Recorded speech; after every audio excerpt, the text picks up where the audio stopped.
I would like to officially welcome you to Wednesday Wellness. It is a free live educational series presented by Trinity Health Medical Group. We are thrilled to have you with us as we dive into the important topic of diabetes care, innovations, and advances in treatment. Before we get started, here are a few housekeeping notes. Your cameras and microphones have been turned off to ensure a smooth experience. If you have questions during the presentation, please use the Q&A feature located near the bottom of your screen. Our presenter will address these questions at the end of our session. Lastly, today's webinar is being recorded, and a link to the recording will be provided to you in an email within the next few days. Without further ado, it is my pleasure to introduce endocrinologist and medical director, Dr. Cyprian Gardine. Good afternoon. Thank you for that introduction. I'm going to just dive right in and start the talk today about transforming diabetes care, innovations, and advances in treatment. So I have a few aims for today's discussion. The plan is to review the incidence and pathophysiology of diabetes. 2, to review current medications available to treat diabetes, and ultimately to review advances in diabetes medications and technology. So just starting to kind of frame the picture related to diabetes, 38.4 million people in the United States have diabetes. That's 11.6% of the population. Of that 38.4 million people, 29.7 million people have diagnosed diabetes. That leaves 8.7 million people undiagnosed. Every year, more than 1.2 million people are diagnosed with diabetes. So those are all huge numbers. Even more so, there are about 97.6 million people aged 18 or older who have prediabetes. Prediabetes is a state where your blood sugars are not normal, but aren't so dysregulated as to reach the level of being considered diabetes. But without interventions and changes in lifestyle, a lot of those pre-diabetics become diabetics. Now, diabetes has two different main types, type 1 and type 2 diabetes. About 5 to 10% of all diagnosed diabetes patients are type 1, which means the majority are type 2 diabetics at about 90 to 95% of all diagnosed cases. And this information comes from the most recent National Diabetes Statistics Report from the CDC from May 15th of 2024. So fairly current numbers. But having an incidence of about 11.6% of the population is a very large incidence as far as medical conditions and involves a huge part of those people who live in the United States. I just want to talk a little bit about the difference between type 1 and type 2 diabetes as we start to move through the discussion. As you can see on this side of the cartoon, in a person without diabetes, their pancreas is the organ that makes the hormone insulin. The pancreas does lots of things, but in this case, we're worried mostly about the insulin. And the insulin that floats around in your bloodstream interacts with the glucose and the cells and allows the glucose to be moved from your bloodstream into your cells, preventing a buildup, which we call hyperglycemia. And if your blood sugars get too high, that's diabetes. So in a person without diabetes, this is how it functions. With type 1 diabetes, the body's own cells start to destroy the part of the pancreas that makes insulin. So that part of our body is our immune system, and it starts to attack the islet cells of the pancreas that make insulin. And so if insulin's not produced, glucose builds up in the blood sugar and causes hyperglycemia. So in type 1 diabetes, it's the eventual lack of production of insulin that leads to high blood sugars. This is very different than in type 2 diabetes. Many years ago, Dr. DeFranzo coined the term ominous octet about 2 decades ago. So that's when I first started training for becoming a doctor. But this is sort of an idea of the different areas in the body that are dysregulated that can contribute to the development of type 2 diabetes. So central here is the pancreas. As we noted before, the pancreas makes insulin. It also makes glucagon, which are two hormones that regulate your blood sugar. Insulin brings your blood sugar down, and glucagon raises your blood sugar. Underneath here, you see different medication classes listed, and this is where those medications interact with the system to help treat type 2 diabetes. So in regards to insulin secretion, the medications, the sulfonylureas, the meglitinides, and incretins all increase insulin secretion, and the incretins and amylin decrease glucagon secretion. And we'll go into this more as we go through the talk. Appetite, which is controlled by the brain, is dysregulated in diabetes, and that can result in increased appetite and craving for carbohydrates, which raises your blood sugars. Incretins and amylin are two different classes of medications that can act on that appetite center and improve that in diabetes. This is a picture of a kidney. Most people have two of them. The kidneys essentially filter your blood, and with that blood sugar, sugar floating around in your blood, it gets filtered by your kidneys as well. In diabetes, that glucose reabsorption is dysregulated, and you have increased retention of glucose, so it stays in your blood as opposed to getting excreted in your urine. The class of medications called the SGLT2 inhibitors act at this part on your kidneys. This is a picture of muscles, and muscles need energy to work, and that energy is typically derived from sugar. And so glucose uptake and utilization is impaired in diabetes in the muscle tissue. And so these medications, the thiazolidines and metformin, work on muscles to improve those things. Fat has a lot of toxicity, and it can raise blood sugars with reactive oxygen species and fatty acids and things like that. And so the medications, the thiazolidines and salicylates, work at that level to help treat diabetes. This is supposed to be a picture of the liver. And so the liver is sort of one of the main manufacturing centers in your body. It makes lots of things, but it can crank out sugar. And so that's dysregulated in diabetic patients. And so hepatic glucose output is acted upon and improved with the medications metformin and the thiazolidines. And then lastly, in your GI system, your large and small intestines, they play a role in how your body processes sugars and how it gets absorbed and ultimately affects your blood sugars.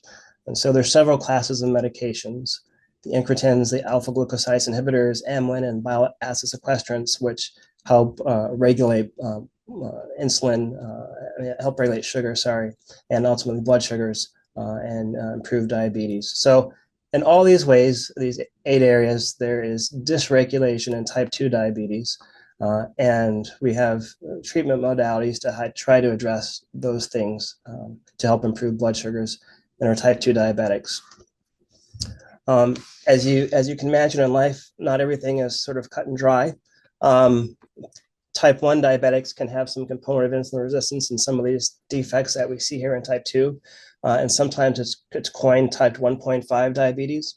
And type 2 diabetics can develop or lose the ability to make insulin, so be insulin dependent. And so the lines are not cut and dry, but these are the fundamental differences between type 1 and type 2 diabetes, and then sort of dictate how we begin to treat them.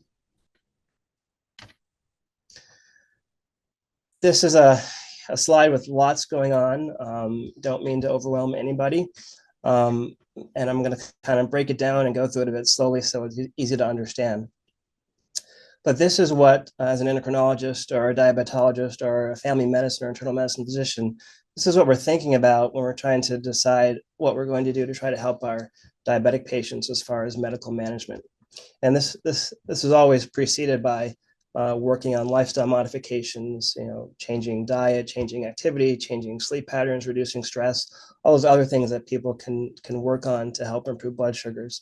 If we've gotten to the point where we need to treat with medicines, this is sort of what we have to use.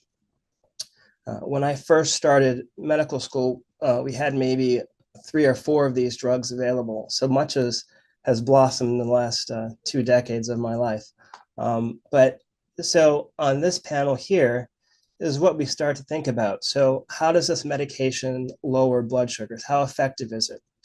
When we think about coexistent risk factors, atherosclerotic coronary cardiovascular disease, which is this panel here, including a major adverse cardiac events, congestive heart failure, stroke. So how do these drugs impact heart disease? Kidney function is important as far as metabolism as drugs, as well as diabetes can affect kidney function. So with chronic kidney disease, do these medications play a role? And how does impaired kidney function affect metabolism of the medication and our ability to use it to treat diabetes? Some of the medications that we can choose from have the risk of lowering blood sugar too much. So what is the hypoglycemia risk? As we hear a lot about these days, some of the medications for diabetes cause weight loss, some cause weight gain, and some are weight neutral. So that always factors into decision making as far as medications to choose. Non-alcoholic fatty liver disease. So patients with diabetes often have increased risk of developing non-alcoholic fatty liver disease. So to what extent does the medication we choose positively or negatively impact that? Many of our medications have adverse GI side effects, nausea, distension, gas, diarrhea, things like that. So how does that play a role in our determination of what medications to choose? Certain medications have their unique warnings, things like contraindications with thyroid cancer risks or MEN2A conditions, fracture risk, things like that. And then a big factor is cost. Can our patients afford these medications? How well are they covered? And so those all factor into when we make decisions about what medications to choose. Along the top are the different classes of medications. And in each class, there may be one medication or there may be multiple that we can choose from. And so I'll kind of go through these classes, but not necessarily through the entire chart. Metformin has been around a long time. It's usually our first choice for treating type 2 diabetes, but there can be positive and negative reasons for being on it. So that's this column. GLP-1 analogs are medications that we have, kind of like, including Trulicity, Ozempic, things like that.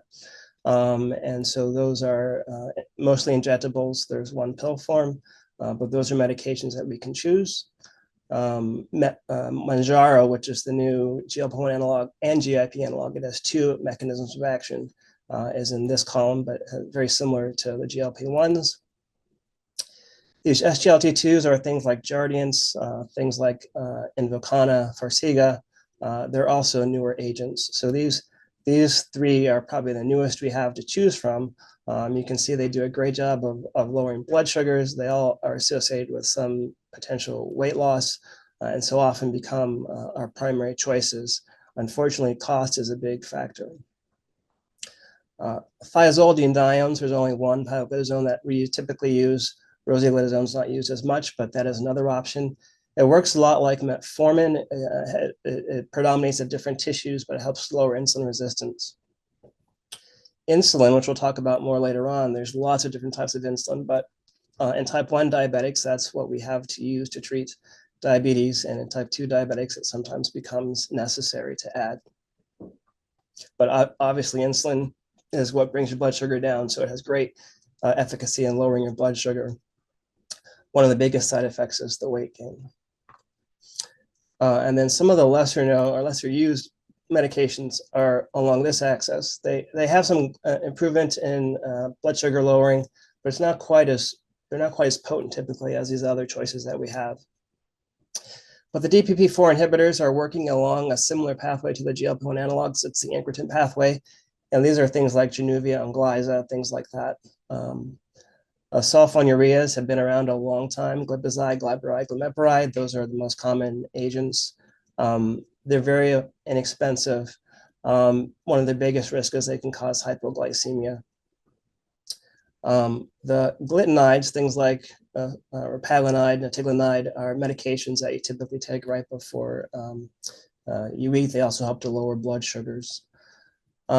These alpha glucoside inhibitors, so things like Prandin, Starlix, those bind sugar and prevent the absorption in your intestines, which is a similar mechanism as this cholecystolin, which is another sort of bile acid sequestrant that binds the sugars, and so you don't absorb it.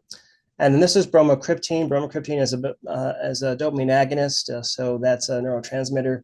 It works on your brain and affects some of those appetite centers and helps to lower central insulin resistance. And then pramlintide is a hormone that works a lot like a GLP-1 analog, not entirely, but a lot like it. It's an injectable, and so that's another medication that's available. So yeah, a lot of choices we have and a lot of things to consider when we make a decision about what medication to choose. But the good thing is we have lots of tools, and most of these synergize, so we can add them together to try to bring down blood sugars in patients. So this is the first slide that I have of some newer medications that are in research right now. They're not available to patients. They're in studies. So the Glimin class, this is imiglimin, is a new class of medications that works on the mitochondria.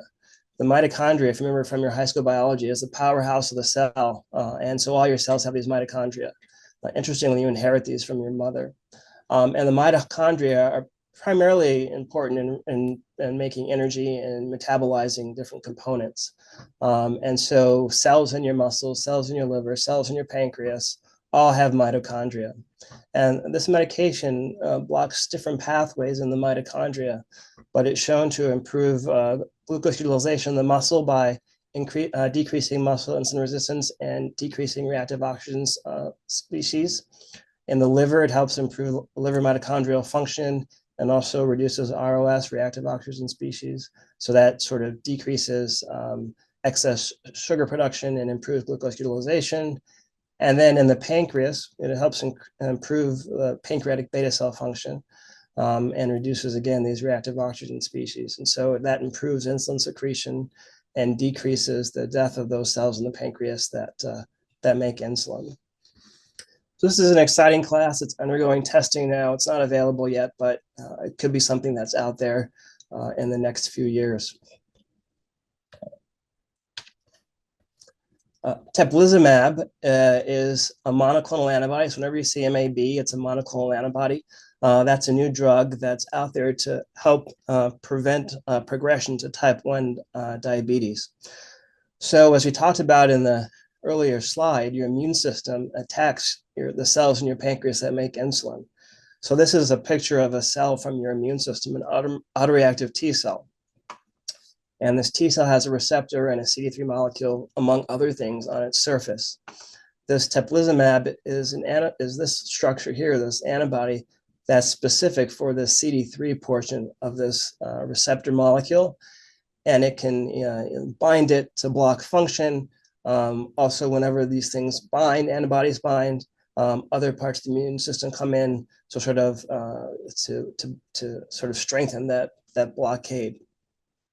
So this medication is administered to patients who are in stage 2 of type 1 diabetes. And so the criteria for that is they have basically evidence of autoimmunity. So they have at least 2 of these antibodies being positive. These are antibodies that we typically will check to see if somebody has type 1 diabetes. So glutamic acid decarboxylase antibody, insulinoma-associated antibody, insulin antibody, islet antibody, and zinc transporter antibodies. So when you're having 2 of these, meets the first part of the criteria. And then they have to still have some insulin production. So they don't want to have dysglycemia to the point where they're not making insulin. So this is checked by looking at either glucose, it stands for oral glucose tolerance testing. There are different types we can use. but they will fall into a category where they're not evidencing total lack of insulin production. And so by choosing patients in the stage 2 type 1 diabetes criteria and administering this teplizumab monoclonal antibody, it's called TZIELD, can delay the onset of type 1 diabetes in those individuals. It's sort of dependent upon then being able to identify these patients before they get past stage 2 and then getting them to this medication. But it's a very new medication, and it's probably used more we see type 1 diabetes more in children, so it's probably going to prove to be of more benefit in younger people than in older people, but it is one of the newest medications we have out there. This is a slide to sort of talk about our current insulin options before I go in to talk about some novel or new insulins that are out there. We have different classes of insulin, different types, and each of those insulins have different durations of action. So on this axis, you see how high the levels of insulin get in the bloodstream, and on this axis is how long that's taking. So our rapid acting insulins start working pretty quickly, and they peak pretty fast, but they wear off. That's how they're designed.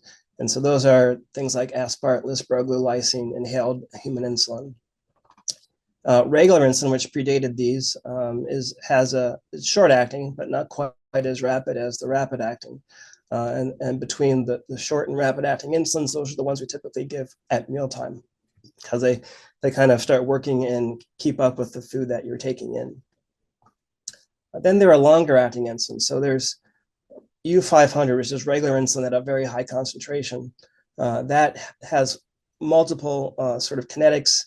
So that's why it's called mixed. It has some short acting component to it and some longer acting component to it. This is for those people who require a lot of insulin, and it helps it to be given in a smaller volume, but that concentration changes the kinetics somewhat. There is intermediate insulin called MPH, and so that's an older insulin as well, and so this was the time frame of how it works. One of the first basals was Detamir, so it has a long half-life. At lower doses, we had to give it twice a day often because it didn't quite last 24 hours. Glargine, which is this yellow line here, is another one of our workhorse basal insulins, and that typically lasts 24 hours in most people, but can fall short at about 23 hours sometimes. And then in the last few years, we have some longer acting insulins, some concentrated glargine. So this is U300 compared to U100. And just by concentrating changes the kinetics, you see it lasts a lot longer, more than a whole day. And then ultra long insulin degludec is another one of the basals that we currently have, Tresiba, that has a long life here as well. As you might wonder, even though the insulins last 24 hours, because of their flat kinetics, they don't tend to result in hypoglycemia, which would be a concern. So this is what we have right now. There are some studies out, actually pretty far along, up to phase 3 studies, looking at some insulins that you give just once a week. So as previous insulins that we just talked about, you might give multiple times a day or once a day. And so that can make some challenges as far as compliance. And so once a week insulins would make it a lot easier for our patients if you just had to remember to do it once a week. So insulin icodec has probably been studied the most and the furthest along the developmental pathway, not quite yet FDA approved for use in patients. But this works by binding to a protein in your blood called albumin, and gets released gradually over time, and allows its sort of long-acting kinetics. And it's basically a few base pair mutations in the original insulin molecule that allow it to do this. And then there's insulin efsitora, which is sort of earlier on in its studies, but it has phase 3 clinical trials as well.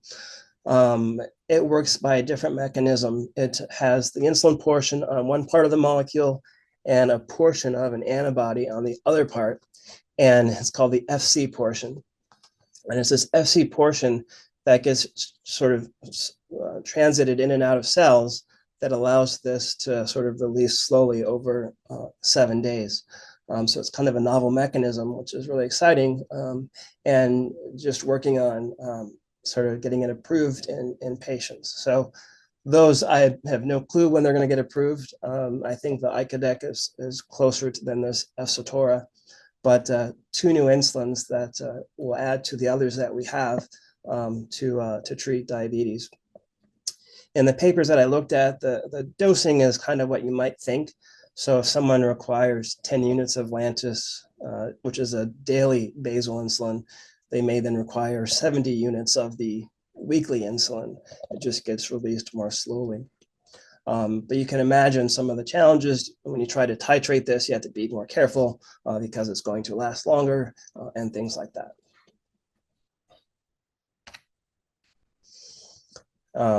So this slide is we're about to move to sort of a discussion about technology. So one thing I wanted to add that I didn't make a slide of, but I do get asked about sometimes, and that is stem cells.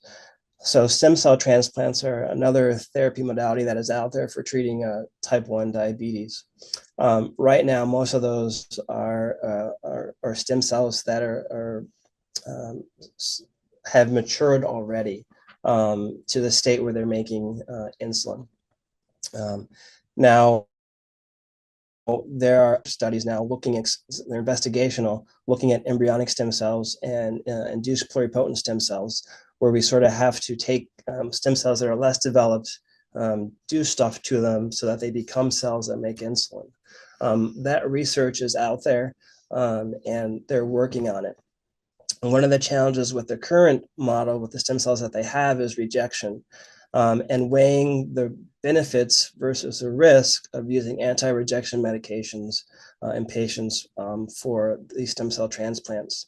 Part of the reason is the duration of how well they long varies. It can be just a few years to maybe 5 or 6 years. Sometimes they don't engraft or implant very well. And the medications that we use to suppress rejection are pretty toxic to the kidneys and things like that. So the risk benefits have to be weighed with the current model.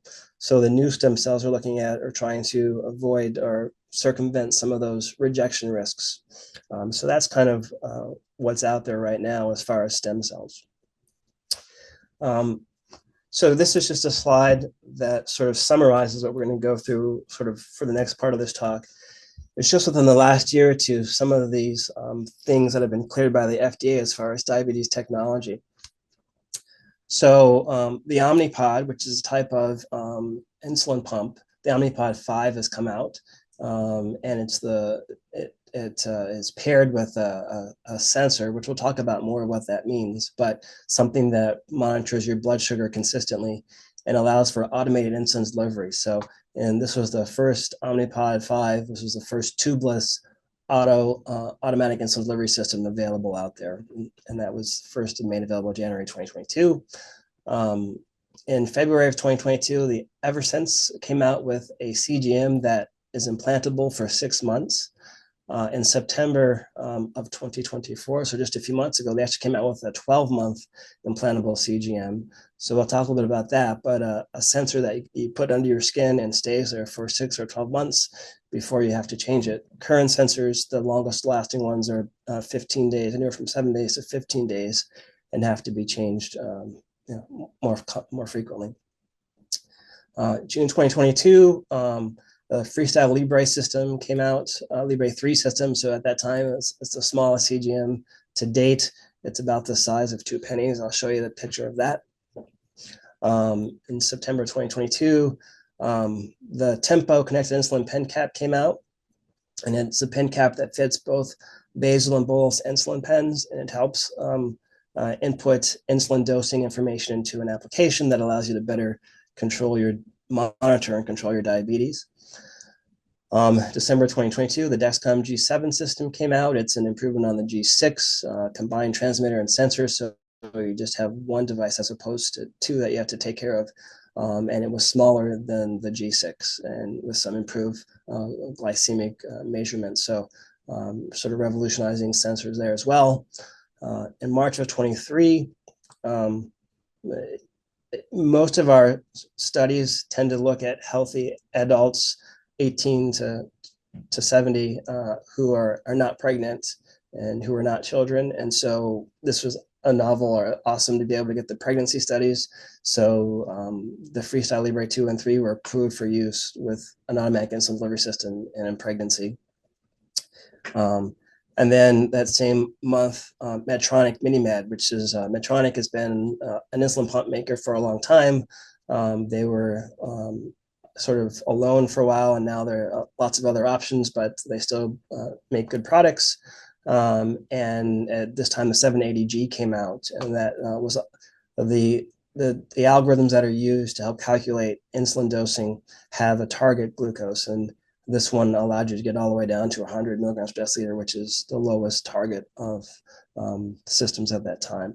And they also had a new sensor, which was partially allowed them to do that, update on their previous Guardian sensor.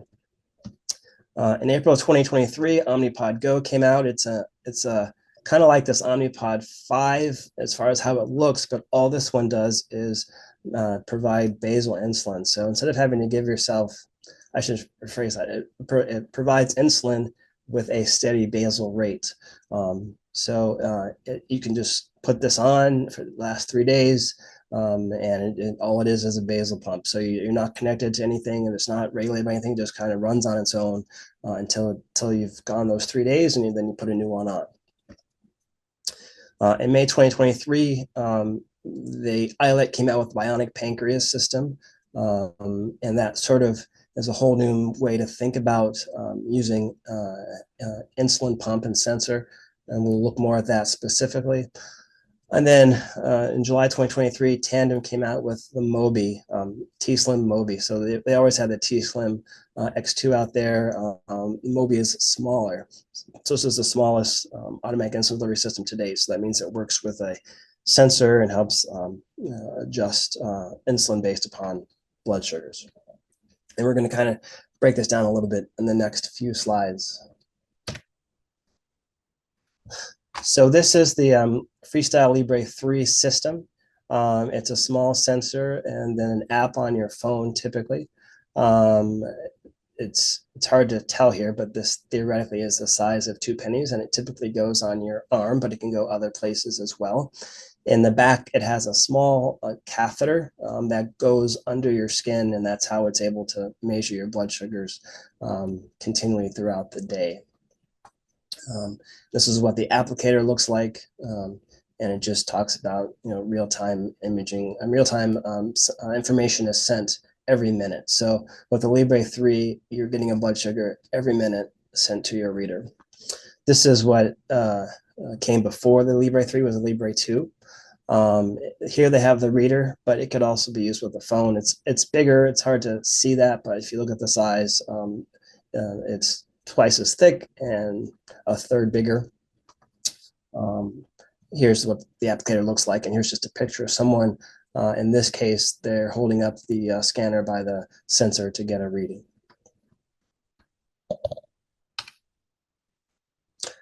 Here's the Dexcom G7, which replaced the Dexcom G6. It's just a little bigger than the Libre 3, smaller than the Libre 2. It matches with an application on your phone, which can also be synced to your watch, depending on, this is an Apple system here, as you can see. So that's kind of what the Dexcom G7 looks like. Sorry, this is the Eversense 365. It may be hard to see, but this is the actual sensor that goes underneath your skin. You sort of have to go to somebody who is able to do the procedure, whether that's generally the offices have to be cleared for that, so that it's a small number of people doing that at the time. But once it's implanted, it's going to be there for a year, and then the rest of it can be handled by us here at the DEC or your doctors elsewhere. There's this sort of this gel, silicone-based cover that sits on top of the skin that also has adhesive on it. And then this transmitter sits right on top of that. This gel adhesive gets changed daily. And then this is the sensor is you use for the whole year. So you take it off, put it back on, take it off, put it back on. But it's what is reading the information from the CGM that's under your skin and sending that to your phone. And so that's, like I said, just got approved in September of this year. And so the 6-month one has been out a little bit longer. Here's a picture of the Omnipod 5. And so this automatic insulin delivery system, and I will go over a little bit of what that looks like, what that means. But here's the pod itself. It can work either with a Dexcom G7 or G6 here in this picture. Eventually, it's going to be working with the Libre and available for that purpose. And it all sort of is managed by your phone.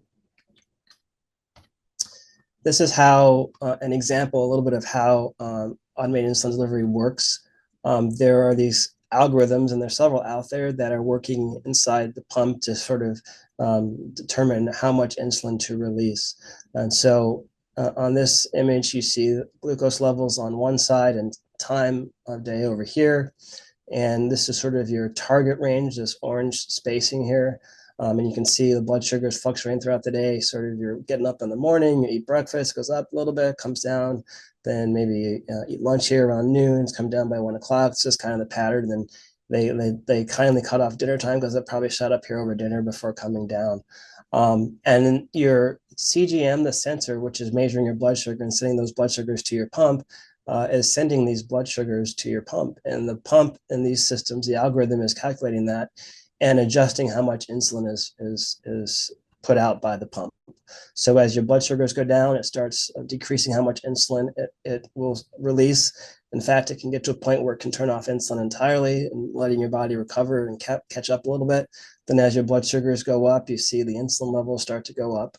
And it does this throughout the day. If your rate of descent is too fast, it might stay here for a little bit and let things settle out.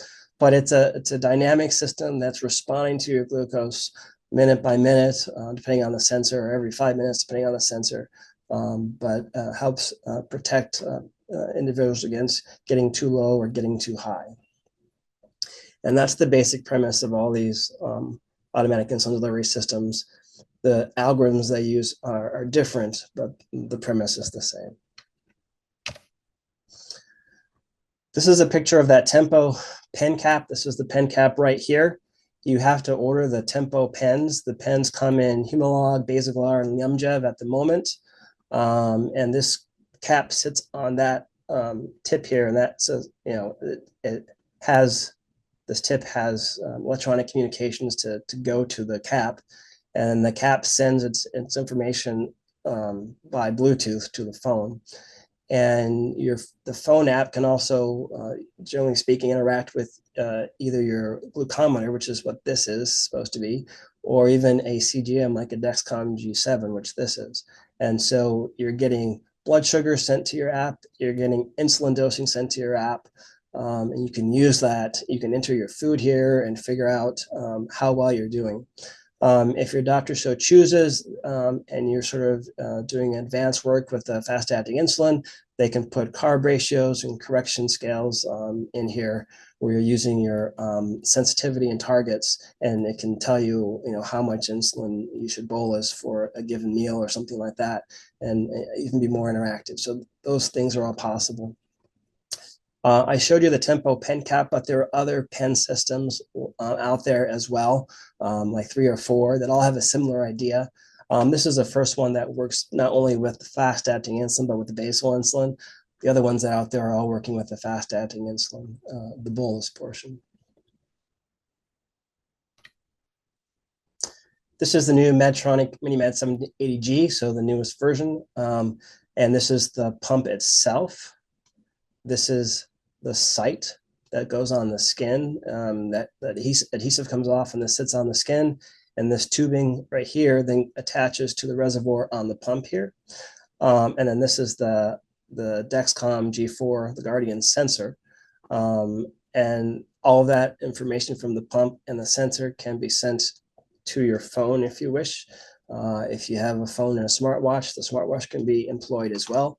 A lot of these things, if it gets to your phone, you can send it to family members as well. Other people can be following along. So not only with the Medtronic MiniMed, but with most of these others that allow you to use your phone as the controller. As long as your phone is connected, things can be shared with other individuals, including our office. We can get people, if they have these and are connected with us, they can say, hey, take a look at my download and my numbers. We can just log on to a site and sort of see what their numbers look like. So definitely allows for ease of use and not always having to come into the office just to get some help. This is a picture of the Omnipod Go. So it looks a lot like the Omnipod I showed you, but it just delivers continuous insulin for up to 3 days. And the rates depend, there are different pods with different rates. So you either have a 10 units per day pod or 20 units per day pod. So the pod is the change, and you can't change the rate in the particular pod.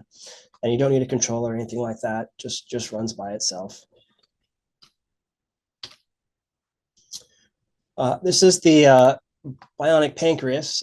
This is the sort of the central unit. Insulin cartridges in here. This is the pump. You can see the tubing that goes to a site on your skin. It interacts with the Libre 3 Plus or the Dexcom G7 and talks to your smartphone. And what do we mean by a bionic pancreas? How is this different than all the other AIDs that we just talked about a little bit?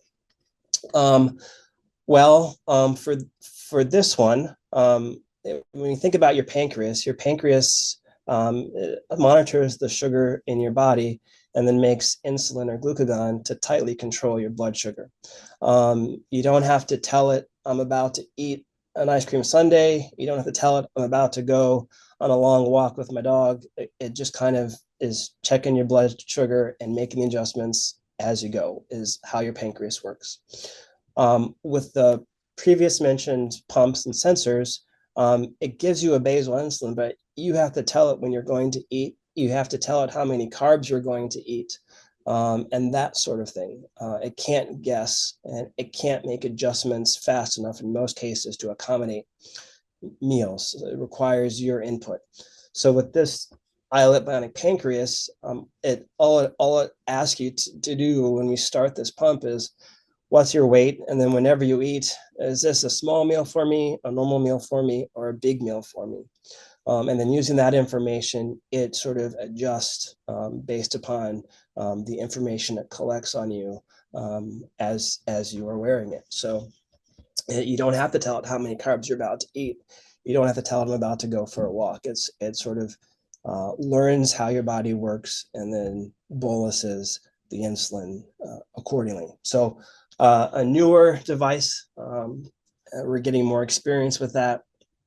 But it is a paradigm shift for those people who are very used to having a lot of ownership and control over how insulin's administered and regulated. This is just handing it all over to a device. So it's a very new product. This talks a little bit about what I said, no carb counting. You don't have to make corrections. The algorithm does all the work. There's no preset basal rate. So it's kind of adjust for you on the go. And I believe this is my last slide. This is the Tandem T-Slim Mobi. This is the smallest automated insulin delivery pump device. This is the pump right here, and this is a reservoir that holds the insulin. There's a tube that connects here, and it can be as short as 5 inches. So that's one of the shortest ones that's out there, or it can be a longer one. This is how the size compares to an actual quarter. So it's tiny comparatively. That also allows you to wear it on your skin, almost like one of the Omnipods. The Omnipods have a catheter that goes right into your skin, whereas this would be going to a different site on your skin to then administer the insulin. But that provides another tool that we can use And it's not quite tubeless, but it's very slight, only a small amount of tube to the skin. Whereas these other bigger pumps, which also are excellent devices, typically have, their tubing is, 20 something inches or something like that. It's longer, allows you to like put the device in your pocket, but run the insulin to a site that's hidden under your clothes further away or something like that. Yes, and that is the end of my presentation. So I was just trying to give you a general overview. Hopefully I met the specific aims, and I'm open to answering any questions that people might have. Thank you for your time, and it was a pleasure talking to you today. Thank you, Dr. Gardine. Well, as he mentioned, we are going to transition into our Q&A portion of our session. And if you have not had the chance to yet, if you want to drop any questions you might have in that Q&A bubble down at the bottom of your screen. And we did actually receive a couple of questions prior to today's event, so I am going to get started with those. And Dr. Gardine, I apologize if I am not clinical, so if I misspeak at all, please forgive me. The first question is in regards to, it looks like a medication.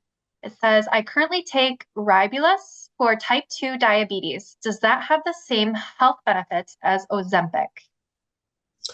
Okay, so that patient currently takes Ribelsis for their diabetes, and does that have the same benefit as Ozempic?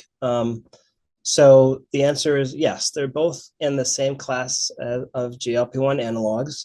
Ribelsis, which is a pill, is the only one that comes in pill form. All the rest are injectables, either a daily, either twice daily injection, once day injection, or once a week injection. And Ribelsis and Ozempic and Wegovy are all the same molecule. They're all the same GLP-1 analog. So yes, it has the same benefits, same risk profile. One of the things with Ribelsis is it often can cause more GI symptoms, and so it can be harder for people to tolerate, even though the injections can cause GI symptoms as well. But if you tolerate it, you avoid an injection. But the Ribelsis is supposed to be a once a week injection. It's a daily pill. Thank you. Yep. The next question is, I currently see a PA in my primary care office. Would you recommend switching to an endocrinologist for diabetes? So that is a good question. It's going to be individual specific. So just to give you an idea, there are about 6,000 endocrinologists in this country, maybe a little bit more. We train 235 every year or so. There are millions of diabetic patients, and so the endocrinologist can't see all the diabetic patients. So if you are a diabetic who's well controlled under the care of your PA, then no, that you shouldn't really require the assistance or intervention from an endocrinologist. If you're seeing a PA or any other physician and your diabetes is uncontrolled, despite their best efforts and your best efforts, then yeah, that definitely is a time to start to see an endocrinologist. And then there's all sorts of gray area in between. Part of it depends on how comfortable your PA is with your medication. So if you're controlled on one pill a day, that's pretty easy. If it's requiring 4 different pills and insulin, you're on a sensor and things like that, the complexity goes up. And even if you're controlled, it might be something that be better handled by an endocrinologist. So to answer your question specifically, I'd have to know, what medications you're on, how well controlled you are. But just know that most diabetics are not seeing endocrinologists. It's just the ones with more complicated cases, whether it's because of the different medications we're on, other comorbidities, things like that. And so a lot of PAs do an excellent job. And so, yeah, I would not think badly about it at first, unless you told me like your A1C was never controlled and you're having all sorts of complications and nothing's happening as far as changing your management. Thank you. Our next question is from someone that says they're experiencing hypoglycemia when that awakens them while sleeping 1 to 2 times per month, and also during long walks or yard work 1 to 2 times a month. What would you recommend as the best immediate methods to react in addition to a glucose tablet that's 15 grams? Okay. I don't know a lot about that patient, but my initial concern is you might need to see an adjustment in your basal insulin if you're on a basal insulin. I don't know for sure if that person is. Glucose tablets, using the rule of 15 grams of carbs every 15 minutes to bring your blood sugar up is a good tool to use, particularly if you're symptomatic with your hypoglycemia.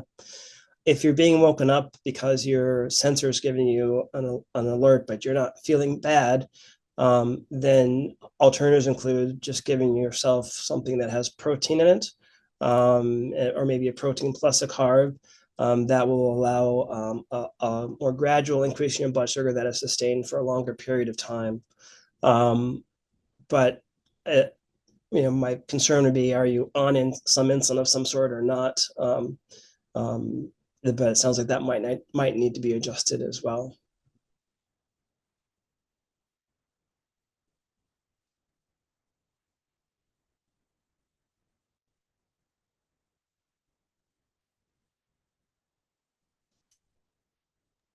Sorry about that. The next one is actually kind of a two-parter. It's how long does Tzield typically delay progression to type 1 diabetes? And I can spell that medication for you if you need me to. Yeah.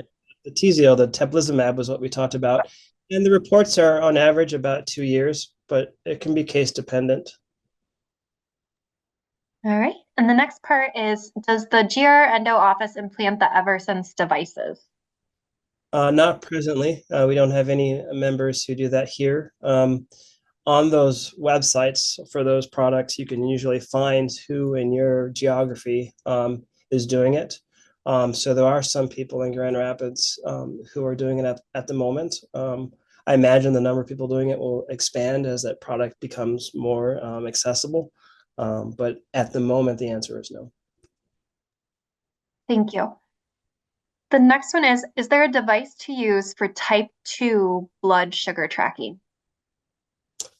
So the sensors that we talked about are all available in type 2 diabetics if they are on insulin, and then your insurance typically cover those.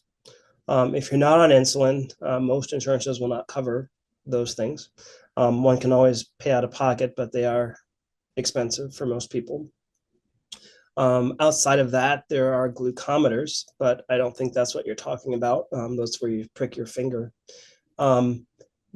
Otherwise, the answer is not exactly. You'll get a lot of information about glucose watches and things like that that are out there.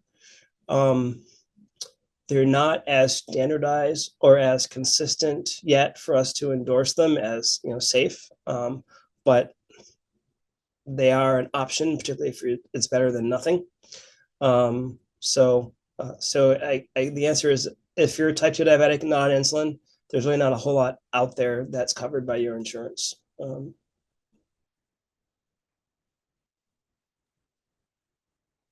right. Next one is, what is the difference between the Dexcom G6 and G7, and are there any health benefits? Are there any what kind of benefits? I'm sorry. Sorry about that. Health benefits. Okay. Yeah, so the G6 is bigger. You have to have both the G6 sensor and a transmitter, so two different things for it to work. Whereas the G7, it's all in one, so you just have the sensor. The G7 is smaller. It sort of has a quicker time to starting up. So the G6 takes a little longer to sit on your skin and calibrate before it's really working. So the G7 works faster. It's supposed to be a little more accurate as far as your blood sugars themselves. And let's see, those are the main things. Generally, they're compatible with similar devices. So it's just an upgrade. As far as health benefits, there's not one. The G7 doesn't have superior health benefits over the G6 necessarily, unless there's some benefit to slightly more accurate readings. So nothing really, I would say, that is thought of. Mainly, it's smaller. You don't need two things; there's just one. It's a bit more accurate, and it starts working faster. Thank you. When would you recommend the under the skin sensor for 12 months, and why don't we use it more? Well,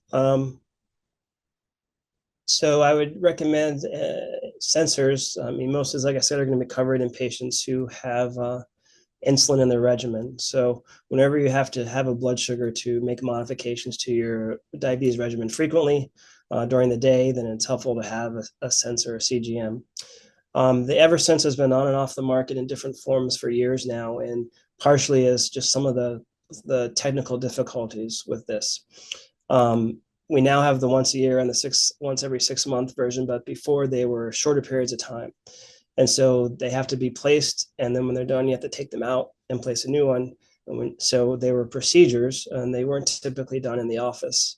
And so there's some inherent challenges sometimes in making sure that the procedure is done consistently.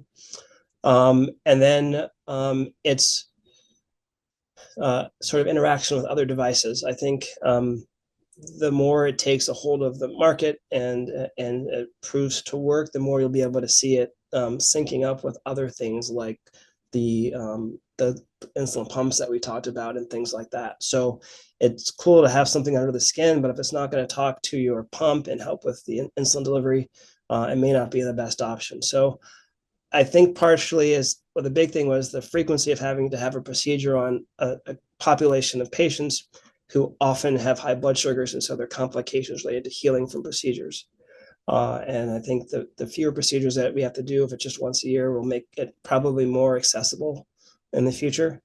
And then the fact that the once a year just came out in September, we are just starting to see patients qualifying or getting that inserted. So it's just so new. That's the other thing. Thank you. Can weight loss reverse type 2 diabetes? I would say we need to think of it a different way. Weight loss of sufficient amount can reduce your need for medications to treat type 2 diabetes. So essentially, yes. But the diabetes hasn't gone anywhere. It's just controlled by your weight loss. If the weight comes back, the blood sugars will go right back up again. So yes, you can lower your insulin resistance sufficiently through weight loss that you no longer require diabetes medications. But those genetic changes, those mutations in your body that are allowed you to have it the first time, didn't disappear or go away. They're still in the background. And if your resistance goes back up, you will need to treat the diabetes again. So yes, we always strive for people to lose as much weight as possible. I've had patients on insulin and multiple oral agents who are able to lose enough weight to get off of all of those things. That's the paradigm that works for bariatric surgery, as well as some of these newer weight loss medications. So yes, it can. And the only thing that's required is that your pancreas is still making insulin. If your pancreas isn't making insulin, then weight loss is still helpful, but you will still need some insulin. Thank you. It looks like this next question, the person may be concerned about the side effects with Ozempic. They're wondering what you think about Ozempic. So Ozempic is, right now, to get it, you have to have a diagnosis of type 2 diabetes. And in our type 2 diabetes patients, it's remarkable as far as helping them improve their glycemic control and achieve some level of weight loss. Now, the levels to which you push things in type 2 diabetics, which is sort of more based upon glycemic control, is different when Ozempic is used for weight loss. And in that case, it's called Wegovy. It's not called Ozempic anymore. And there are some issues with what happens once you no longer lose weight in Wegovy and have to stop it. And so I think in our diabetic population, I'm all for it. It's a medication they're going to stay on indefinitely. And we often aren't seeing some of the serious effects that happen with sort of the extreme weight loss that we might see at higher doses when it's being used for that purpose. So I guess the summary of that is I think it's a great medication. And like anything, it should be used with good judgment because every medication has adverse effects and you have to weigh the risk versus the benefits. Well, thank you very much, Dr. Gardine.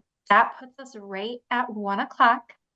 So we are going to conclude our question and answer session. Thank you once again to Dr. Gardine for your wonderful presentation and insightful Q&A.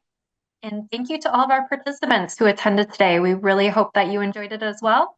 And we hope you have a wonderful rest of your day.